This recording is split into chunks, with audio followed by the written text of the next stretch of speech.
Welcome, Miriam. How are you?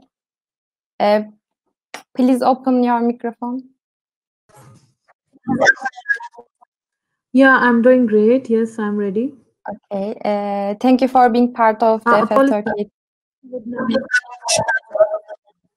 Yeah, I'm sorry. There's some issue with my camera, basically some technical issue. So that's why I will not be able to turn that on, and I will be available and sharing my screen. Okay.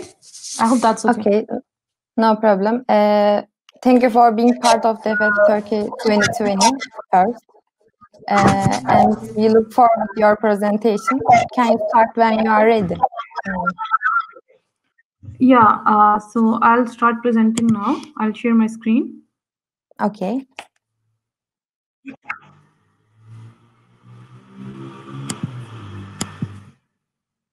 Is my screen accessible?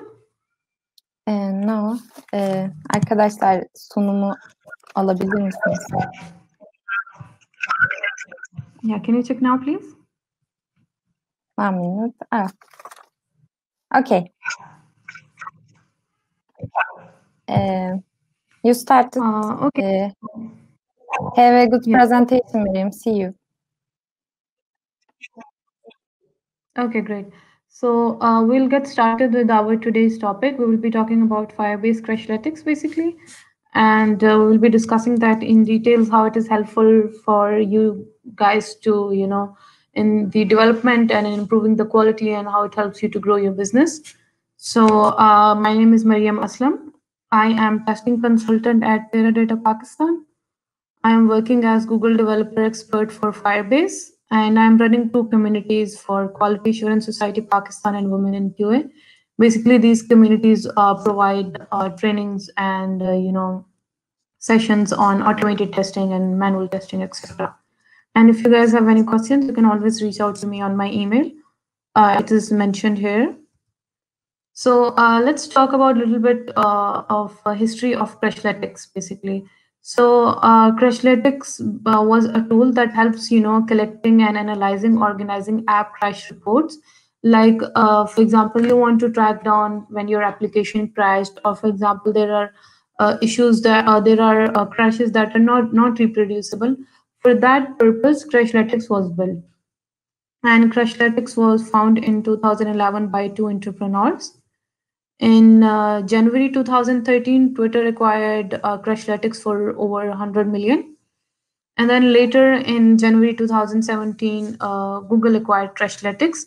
And after the acquisition, Crashlytics became a part of Firebase platform. So what is the big concept of Firebase? What is Firebase? So basically, Firebase is a tool that helps you. It's a tool powered by Google that helps you, improve the quality, that helps you build better application, and that helps you, grow your business using one tool. Even if you are a small company, or a startup, or an entrepreneur, or you are a large enterprise, Firebase will help you in everything. So here we will be discussing how Firebase actually helps you. Firebase will help you, building better apps. Like, for example, you have Cloud Firestore.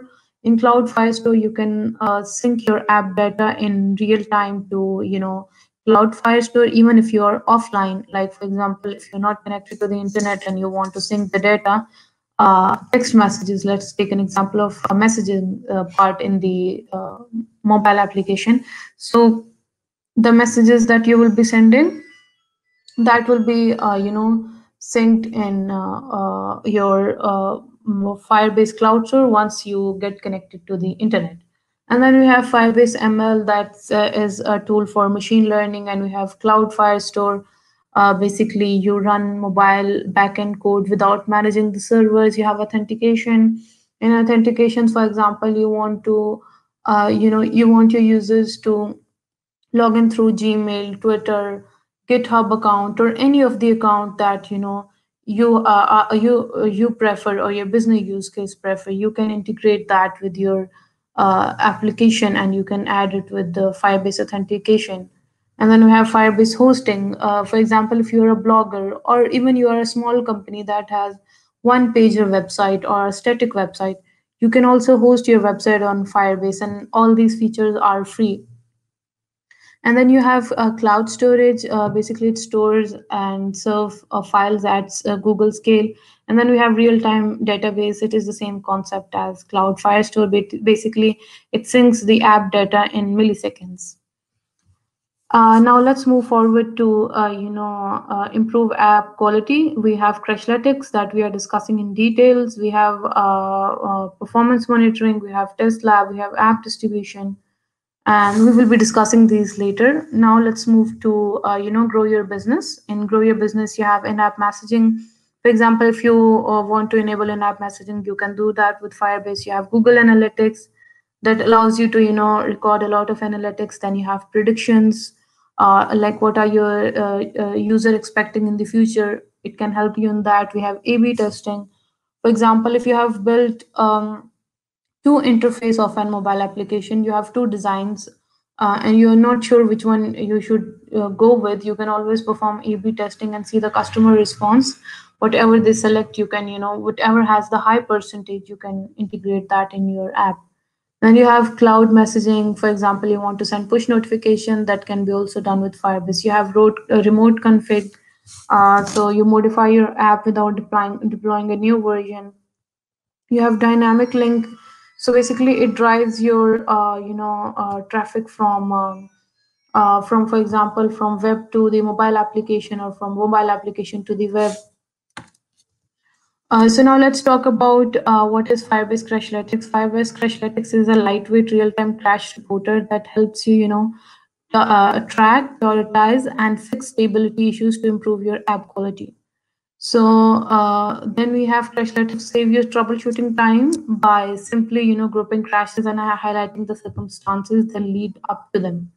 So this I've already explained the basic concept of Firebase Crashlytics. Like if you want to, track the crashes that are not reproducible, or you want to track the crashes that are happening in QA environment or in production. So Firebase Crashlytics is the right tool for you. Then we have the key capabilities of Firebase Crashlytics. Curated crash reports. For example, when the application will crash, it will provide you a textual information, and that it highlights the severity of the issue of that crash. And of course, you can easily perform root cause analysis. Then we have Cause for the common issue. It offers crash insights, and then it and then it's helpful in tips that highlights common stability in the crashes. And then it is integrated with analytics. Like, of course, if you're using Crashlytics, it will, every crash that is happening, it will be reported in the it will be displayed in analytics portal, and it will be reported as app underscore exception. So you can always filter those events, and see how many crashes happen, or you can dig down the percentage, or whatever your business requirements is. And then real-time alerts. So whenever the application will crash, you guys will get an instantly you guys will get an notification that application crashed on a specific line of code. Okay, so implementation path, how to implement, Firebase Crashlytics. It's quite easy. You need to have basic knowledge. So the prereq is you need to have the knowledge of development and how to integrate SDKs. So number one, you are going to connect your app. You will start by adding Firebase to your app in Firebase console. And then you will integrate the SDK, add the Crashlytics SDK via CocoaPods or Gridle, and Crashlytics start collecting reports. Check reports in Firebase console. Crashlytics can capture your app errors as app exception events in analytics. How to track crashes with analytics data. So basically, you're going to, I will just talk about it a little, and then what you can do is I will also demonstrate it. I have added a screenshot for that. You will add your project from the console. You will select Crashlytics on the left panel, and then on the bottom half of the screen, you will see the list of issues. Click on one of the issues and open the detail. You will be presented with stack trace tab open, and then you can switch to the logs or whatever the requirement is. So like this is the screenshot attached in the Firebase console. You are going to go to the Crashlytics part, and these are all the issues that are being shown.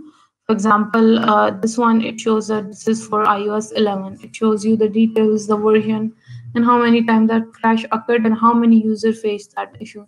So once you click on this, it will take you to the details screen, and the best part it will also show you the user journey. In the user journey, which means like it will tell you how what was the steps that user were performing that the application crashed. For example, user went to the home, user logged into the app, user tap on the profile icon, user tap on setting, whatsoever step the user perform, it will give you the exact steps, and also it is telling you the line, like for example the code crashed in line 75, and here if you can see it is line 96. So for example, if there are crashes that are not reproducible, what you can do is you can always open Firebase console and you can check in the Crashlytics section on which line the code basically crashed, so you can easily dig that down. So we'll talk about how to improve quality with Firebase. We have already talked about Firebase Crashlytics. We have an idea; it helps you prioritize and fix stability issues faster.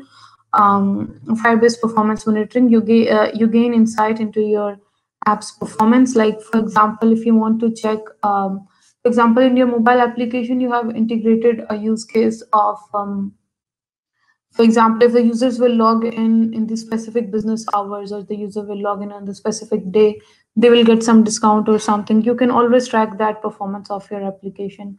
That way, for example, if more than 1,000 users or billion users logged in at a time, how is your app performing? So this tells you overall about the performance of the application. So here we are talking about Firebase Test Lab. Firebase Test Lab is a paid version. If you want to use it, you need to upgrade your Firebase plan. So in Test Lab, for example, you have built an application, Android and iOS, and now you want to release them. Before the release, you need to ensure that those apps are working fine on different OS version on different devices. So what you can do is you can, use Firebase Test Lab, and you can select whatever devices you want and whatever OS version you want, and then it will give you the reports for that. Whatever bugs or error that occur, it will take the screenshot for those, and it will be later uploaded. It will be available on Firebase console. In case you have integrated any bug reporting tool like Jira, it can be automatically reported for that. Of course, like when we use Firebase Test Lab, the concept is of course the organization that you're working with, or even if you are a developer, you cannot afford to buy all the phones, or you cannot afford to buy whatever latest phones, because there are hundred of phones that are available in market with different specifications, with different OS version, with different names. So this is where basically Firebase Test Lab helps you. And then we have app distribution. This is something really amazing, and I personally really love it. Most in most of the companies this happens, especially in Pakistan. I'm not sure about how you guys work. The developers come, they will come to you manually. They will say, "You please give me your phone. I will install the build for you," or they will send you the build over the email, or they will try to send you the build over some communication channel, which is highly not recommended, and it is it's really unlikely, because if after some days that of course that APK is not available, or that application version get expires, or it is not downloadable, and of course that has no track. If you're just downloading the app, you cannot track anything in the app, that what is happening in the back end, or if the Crashlytics is integrated or not. So when you integrate app distribution, basically whenever a development team uploads latest version of the build, you can download that version and you can start testing on it. And when you start testing on it, of course everything is recorded, and everything gets synced to the Firebase console. So let's take an example of, for example, you were working on an application version 1.0, but after a while you got the latest version, which was 1.5. So in 1.5, everything stopped working, and you was really near, go live. So what will you do in this scenario? Maybe the management will blame the QA team, or the development team will say this was QA team's responsibility or something. So this is also where app distribution helps you. If, for example, it also helps you in root cause analysis somehow. That, for example, if that issue that were not occurring earlier and they started occurring in the new build, of course you need to remove that build, and the development need to work on it and fix those issues. So you can always download the older version that are always available on the app distribution once it is integrated with your mobile app. So you can always download the older versions, and you can test them and test the latest version and find out what are the issues that are happening now but they were not happening in the past. So basically all these steps that like all these steps, it's really important for the development team to be, they should integrate these things in their development phase. For example, Firebase Crashlytics, app distribution, or anything according to your business requirement. You need to add integrate these things in your app in the development phase. Because if you will integrate them late, of course, it will not help you track those issues really fast. So integrating them in the development phase will help you, track down everything. So I think that's about it. Thank you. If you guys have any questions, please do let me know.